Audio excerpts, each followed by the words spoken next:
Super hero movies awesome होती हैं, पर एंटी हीरो जो दूसरे का सर खाएं उनकी तो बात ही कुछ और होती है। सोनी ने वेनम मूवी को रिलीज करके इस बात को सक्सेसफुली साबित कर दिया है कि वो स्पाइडरमैन के बिना भी स्पाइडरमैन का यूनिवर्स धमाकेदार तरीके से चला सकते हैं। जहां पर टॉम हार्डी की परफॉर्मेंस, मूवी की एक्शन सीक्वेंसेस और विजुअल इफेक्ट्स ने इस मूवी और इस कैरेक्टर को दुनिया भर में पॉपुलर कर दिया है। और हमारे सब्सक्राइबर्स को ये मूवी कितनी पसंद है इस बात को समझाने की मुझे जरूरत नहीं है, क्योंकि उन्होंने हमें बार बार कमेंट में इस टॉपिक को सजेस्ट किया था। आप सबका बहुत बहुत शुक्रिया। ऐसे ही ऑसम टॉपिक सजेस्ट करते रहिए और हम वीडियो लाते रहेंगे। तो चलिए इसी नोट पर जानते हैं 15 अमेजिंग, माइंड ब्लोइंग और awesome the Venom movie facts, वो भी भारी भरकम स्पॉयलर्स के साथ, क्योंकि आज के इस वीडियो में आपको पता चलेगा कि वेनम मूवी की तैयारी कितने लंबे समय से चल रही थी, एडी ब्रॉक का रोल प्ले करने के लिए टॉम हार्डी के लिए कौन था इंस्पिरेशन, क्यों पहली मूवी के अंदर कार्नेज को इंक्लूड नहीं किया गया, और फाइनली जानेंगे इस मूवी के कुछ अचीवमेंट्स और आने वाली सीक्वल मूवी के बारे में। ये और बहुत कुछ आपका इस वीडियो में इंतजार कर रहे हैं,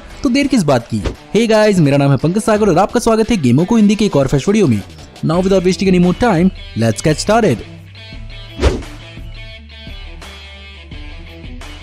अब आप सभी बात तो जानते ही हैं कि वेनम एक मार्वल कॉमिक्स का कैरेक्टर है, लेकिन सरप्राइजिंगली इसका आइडिया न तो किसी मार्वल कॉमिक के राइटर और न ही किसी मार्वल कॉमिक्स के आर्टिस्ट को आया था। और इसका आइडिया 1982 में अमेरिका के इलिनॉइस के नॉर्डिच में रहने वाले Marvel comic book fan Randy Schueller को आया था, जिन्होंने उस समय मार्वल के editor in chief Jim Shooter को अपने आइडिया को पोस्ट के थ्रू मेल करके बताया था, जहां पर आइडिया यही था कि स्पाइडरमैन को एक एडवांस फंक्शनिंग कॉस्ट्यूम दिया जाए। जिम शूटर को उनका आइडिया इतना पसंद आया कि उन्होंने रैंडी शूलर से इस कैरेक्टर को सिर्फ और सिर्फ $220 में ही खरीद लिया। रैंडी शूलर ने बेसिकली अपने आइडिया में स्पाइडरमैन के बस एक नए कॉस्ट्यूम को सजेस्ट किया था, जिसे रीड रिचर्ड्स अनस्टेबल मॉलिक्यूल से उसे बना कर देते, जिस मटेरियल से बाकी के फैंटास्टिक फोर के भी कॉस्ट्यूम बने हैं। बट यहाँ पर जिम शूटर ने राइटर टॉम डिफेल्को और आर्टिस्ट रॉन फ्रांस के साथ मिलकर इसे 1984 के द अमेजिंग स्पाइडरमैन के इशू नंबर 252 में एक एलियन कॉस्ट्यूम के रूप में प्रेजेंट किया। फाइनली 1988 में स्पाइडरमैन के इशू 300 में इस कॉस्ट्यूम को एडी ब्रॉक के साथ मर्ज किया गया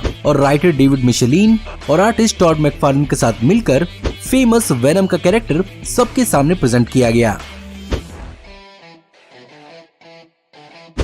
2018 में ऑफिशियली वेनम की मूवी आने से पहले भी लगभग 20 साल पहले ही इसकी ऑफिशियल मूवी आने की शुरुआत हो गई थी, जहां पर 1997 में डेविड एस गॉयर ने इनिशियली वेनम की मूवी को लिखा था और वो न्यू लाइन सिनेमा के अंदर डॉल्फ लंडग्रेन को एज एडी ब्रॉक कास्ट करना चाहते थे, लेकिन आखिरकार स्पाइडरमैन के साथ साथ इस कैरेक्टर के राइट्स को सोनी ने एक्वायर कर लिया, जिसके कारण 2007 में टोफर ग्रेस के रूप में हमें एडी ब्रॉक का वेनम दिखा। लेकिन शायद आप में से बहुत ज्यादा लोग न जानते हो कि सैम राइमी ऑफिशियली इस मूवी के अंदर एडी ब्रॉक के वेनम को इंट्रोड्यूस नहीं करना चाहते थे, लेकिन प्रोड्यूसर एवी एराड ने इस कैरेक्टर को इस मूवी के अंदर इंट्रोड्यूस करने के लिए इंसिस्ट किया। और तो और सोनी ने सैम राइमी की स्पाइडरमैन का एक स्पिन ऑफ वेनम मूवी बनाने का भी प्लान किया था, जिसमें वेनम एक होस्ट से दूसरे होस्ट में पूरे के पूरे न्यूयॉर्क में जंप करता, जहां पर वो सबको वायलेंट बनाता हुआ दिखता। और इस कहानी को डेडपूल मूवीज के राइटर रेट रीज और पॉल वर्निक लिख रहे थे। आखिरकार सैम राइमी की स्पाइडरमैन को बंद किया गया, जिसके कारण Andrew Garfield starring Spiderman reboot में भी इस कैरेक्टर को एक बार फिर से इंट्रोड्यूस करने का प्लान बनाया गया था, लेकिन द अमेजिंग स्पाइडरमैन की भी खराब परफॉर्मेंस की वजह से यहाँ भी इस प्लान को बंद करना पड़ा। Finally Captain America Civil War से स्पाइडरमैन के एमसीयू में होने के कारण सोनी को अच्छा बहाना मिल गया अपने पुराने प्लान को रिवाइव करने का, और यहीं से 2016 में वेनम पर मूवी बनाने का फैसला किया गया। इस मूवी को डायरेक्ट किया है ज़ॉम्बीलैंड मूवीज के डायरेक्टर रूबिन फ्लेशर ने, जो बेसिकली 1989 के टिम बर्टन के बैटमैन मूवी के देखने के बाद से ही खुद की एक सुपर हीरो मूवी बनाना चाहते थे, जहां पर स्पेशली इस मूवी का dark tone, action scenes, movie के प्रोडक्शन और माइकल कीटन के बैटमैन और उन्हें जैक निकल्सन का जोकर का पोर्ट्रियल काफी ज्यादा शानदार लगा था। और जब इस मूवी के लिए उन्हें अप्रोच किया गया तो इसकी कहानी में उन्हें काफी ज्यादा पोटेंशियल दिखा, जहां पर इस कहानी को वेनम की 1993 की mini series venom lethal protectors पे लूजली बेस किया गया और वेनम और एडी के रिलेशन को फेमस कहानी जेकिल और हाइड पर मॉडल किया गया। इस मूवी के अंदर रूबिन फ्लिंशर सिम्बियोट्स के प्लैनेट को एक्चुअली एक्सप्लोर करना चाहते थे, जहां पर ये प्लैनेट नहीं बल्कि एक्चुअली एक कॉमेट होता, जहां से एस्ट्रोनॉट सिम्बियोट के 4 सैंपल्स को एक्वायर करते, लेकिन फाइनली इस मूवी के डेवलपमेंट तक इस प्लान को बदल दिया गया, वरना यह पहली बार होता जब बड़े स्क्रीन पर हमें सिम्बियोट्स की होम ओरिजिन देखने को मिलती। वैसे कॉमिक्स के अंदर सिम्बियोट्स का ओरिजिनल प्लैनेट क्लिंटर है। अब आपको इस बात को थोड़ा यकीन करना मुश्किल हो सकता है, पर टॉम हार्डी के इतने बेहतरीन और जानदार एडी ब्रॉक के परफॉर्मेंस के बावजूद भी टॉम हार्डी को इस मूवी से पहले इस कैरेक्टर के बारे में कोई भी आइडिया नहीं था और उन्हें इस मूवी के अंदर वेनम का रोल प्ले करने का इंस्पिरेशन अपने बेटे लुइस हार्डी से मिला था, जो वेनम का एक बहुत बड़ा फैन है और उसी से टॉम हार्डी ने वेनम की सारी कहानी समझी। वहीं पर एनी का रोल प्ले करने वाली मिशेल विलियम्स को हमेशा से ही टॉम हार्डी के साथ काम करना था और जब उन्होंने सुना कि वेनम उनके साथ भी मूवी के अंदर बॉन्ड करेगा तो वो इस रोल को प्ले करने के लिए और भी ज्यादा एक्साइटेड हो गई। मूवी के अंदर एडी ब्रॉक के एक्सेंट्रिक परफॉर्मेंस के लिए टॉम हार्डी ने एडी ब्रॉक के कैरेक्टर को कई सारी फेमस पर्सनालिटीज पर मॉडल किया था, जिसमें film maker Woody Allen, martial artist Conor McGregor और रैपर रेडमैन शामिल हैं। एंड ऑफ कोर्स उनके खुद के बेहतरीन इम्प्रोवाइजेशन ने भी इस कैरेक्टर को क्रिएट करने में बहुत ज्यादा हेल्प की। और जिन इम्प्रोवाइजेशंस की मैं बात कर रहा हूँ उनमें से एक इम्प्रोवाइजेशन ये है कि जिस सीन में एडी आउट ऑफ कंट्रोल होके टब में चला जाता है वो बेसिकली मूवी के अंदर टॉम हार्डी का ही आइडिया था और उन्हीं की वजह से इस सीन के लिए इस टब को और भी ज्यादा मजबूत बनाया गया। दूसरी ओर इस मूवी के अंदर जिस लॉबस्टर को एडी कच्चा चबाकर खाता है वो बेसिकली कैंडी कोटेड मार्शमेलो था, जिसे चॉकलेट सिरप के साथ फिल किया गया था। वेनम मूवी के विलेन कार्लटन ड्रेक का रोल पहले पेड्रो पास्कल, मैट स्मिथ और मैथायस शियोनार्ड्स को इस रोल के लिए कंसीडर किया जा रहा था, लेकिन फाइनली इस रोल को ब्रिटिश पाकिस्तानी एक्टर रिज अहमद ने प्ले किया। एक और बोनस फैक्ट कि कॉमिक बुक के अंदर राइट कार्लटन ड्रेक के साथ बॉन्ड नहीं करता है, बल्कि वो ट्रेवर कोल नाम की कार्लटन ड्रेक के एक सबऑर्डिनेट के साथ बॉन्ड करता है। इस मूवी के अंदर टॉम हार्डी ने सिर्फ और सिर्फ एडी ब्रॉक का ही रोल प्ले नहीं किया है, बल्कि उन्होंने यहाँ पर वेनम को भी अपनी आवाज दी है। जहाँ पर मूवी की एक्चुअल फिल्मिंग के शुरू होने से पहले उन्होंने सारी की सारी वेनम की लाइंस रिकॉर्ड की थी और सीन्स के अंदर वेनम की लाइन को सुनने और समझने के लिए वो एक वायरलेस ईयरपीस का इस्तेमाल किया करते थे और इसी टेक्निक का इस्तेमाल वो 2015 की लेजेंड मूवी में भी कर चुके हैं, जहाँ पर उन्होंने दो जुड़वा भाई रोनाल्ड क्रे और रेजिनल्ड क्रे का रोल प्ले किया था। इस मूवी का नाम पहले सिर्फ और सिर्फ वेनम के बजाय वेनम कार्नेज होने वाला था और इसका एक खास स्पेसिफिक रीजन भी था, क्योंकि इस मूवी के अंदर हमें मेन विलन के रूप में पहले कार्नेज ही दिखने वाला था, जहां पर इस कैरेक्टर का रोल जैकी अर्ल हेली प्ले करना चाहते थे। लेकिन दूसरी ओर सोनी को एक कन्वेंशनल कॉमिक बुक मूवी बनानी थी। इसके अलावा कॉमिक बुक के अंदर कार्नेज वेनम का ही एक पार्ट है और उसी का ऑफस्प्रिंग है। इसी कारण इसे वेनम के अलॉन्ग साइड दिखाना थोड़ा अलग होता, इसीलिए इसे सीक्वल के लिए बचा कर रखा गया।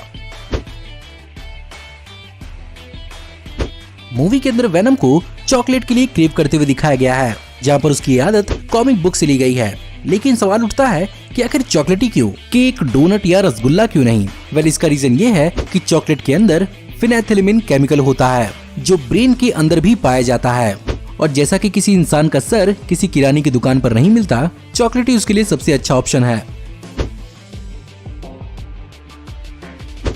टॉम हार्डी ओरिजिनली इस मूवी के अंदर वेनम का फेशियल मोशन कैप्चर भी देने वाले थे, जहां पर वेनम के लिए एक 7 फुट टॉल बॉडी डबल को भी हायर किया जाना था। लेकिन कंप्यूटर ग्राफिक्स में वेनम की फेशियल फीचर्स को मोशन के थ्रू एनिमेट करना बहुत ज्यादा मुश्किल था, जिसके कारण इस कैरेक्टर को एक फुल्ली सीजीआई कैरेक्टर के रूप में बनाया गया है। वैसे इस मूवी के विजुअल इफेक्ट सुपरवाइजर पॉल जे फ्रैंकलिन थे, जो क्रिस्टोफर नोलन की इंसेप्शन, इंटरस्टेलर और द डार्क नाइट ट्रिलॉजी में भी काम कर चुके हैं और स्पेशली इंसेप्शन के लिए उन्हें Academy award for best visual effects और BAFTA award for best special effect मिल चुका है।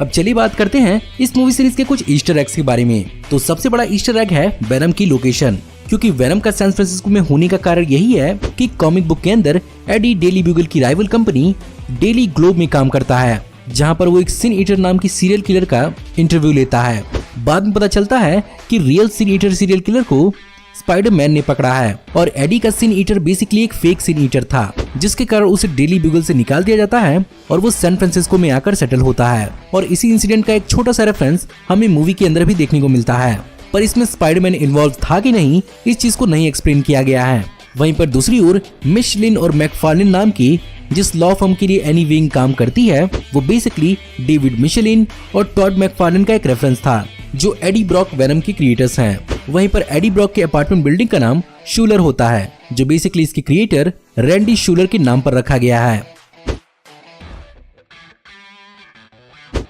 अब चलिए बात करते हैं इस मूवी के कुछ अचीवमेंट्स के बारे में, जहां पर सबसे पहले अगर बात करें फाइनेंशियली तो 100 से 116 मिलियन डॉलर्स की टोटल बजट पर इसने अकेले दम पर 856 मिलियन डॉलर्स वर्ल्ड वाइड कमाए, जहां पर सिर्फ और सिर्फ 213 मिलियन डॉलर्स ही इसने पूरे के पूरे नॉर्थ अमेरिका में कमाया। जाहिर सी बात है ये मूवी ऑडियंस के बीच में बहुत ज्यादा पॉपुलर हुई, लेकिन वहीं क्रिटिक्स के बीच में ये मूवी एक बहुत ही एवरेज मूवी साबित हुई। बात करें अगर इसके अवार्ड्स की तो इसे कोई खास अवार्ड नॉमिनेशन नहीं मिला था, जहां पर इसे 9 अवार्ड्स के लिए नॉमिनेट किया गया था, जिनमें से एक था विजुअल इफेक्ट सोसाइटी अवार्ड और MTV movie and TV awards का बेस्ट किस अवार्ड। जी हाँ, वहाँ इसके लिए भी अवार्ड मिलता है, लेकिन इसे best work with a vehicle का ट्रांस वर्ल्ड स्टंट अवार्ड दिया गया।